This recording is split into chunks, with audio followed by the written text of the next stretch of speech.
When we were born, we were programmed perfectly. We had a natural tendency to focus on love. Our imaginations were creative and flourishing, and we knew how to use them. We were connected to a world much richer than the one we are connected to now. A world full of enchantment and a sense of miraculous. So what happened? Why is it that we reached a certain age, looked around, and the enchantment was gone? Because we were taught to focus elsewhere. We were taught to think unnaturally. We were taught a very bad philosophy, a way of looking at the world that contradicts who we are. We were taught to think thoughts like competition, struggle, sickness, finite resources, limitation, guilt, bad, death, scarcity, and loss. We began to think those things, so we began to know them. We were taught things like grades, being good enough, money, and doing things the right way are more important than love. We were taught that we were separate from other people, that we had to compete to get ahead, that we're not quite good enough the way we are. We were taught to see the world the way that others had come to see it. It's as though as soon as we got here, we were given a sleeping pill. The thinking of the world, which is not based on love, began pounding in our ears the moment we hit shore. Love is what we were born with. Fear is what we have learned here. The spiritual journey is the relinquishment or unlearning of fear and the acceptance of love back into our hearts. Love is the essential existential fact. It is our ultimate reality and our purpose here on earth. To be consciously aware of it, to experience love in ourselves and others is the meaning of life.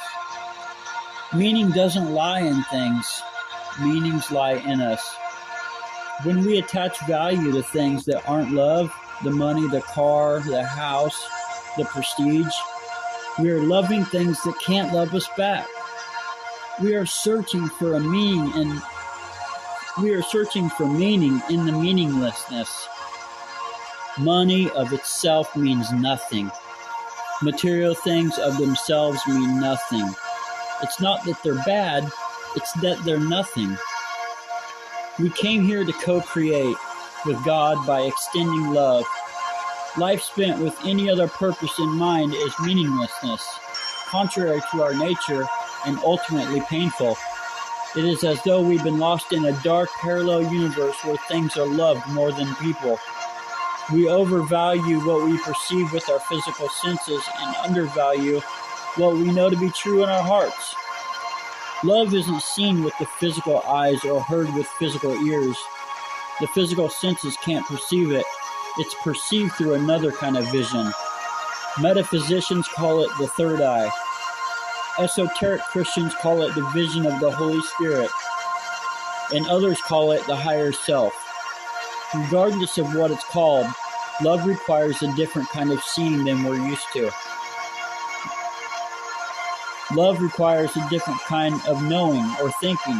Love is the intuitive knowledge of our hearts. It's a world beyond that we all secretly long for.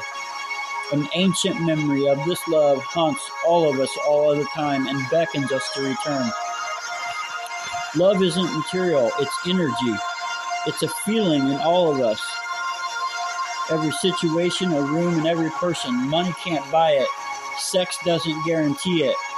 It has nothing to do with the physical world, but it can be expressed nonetheless.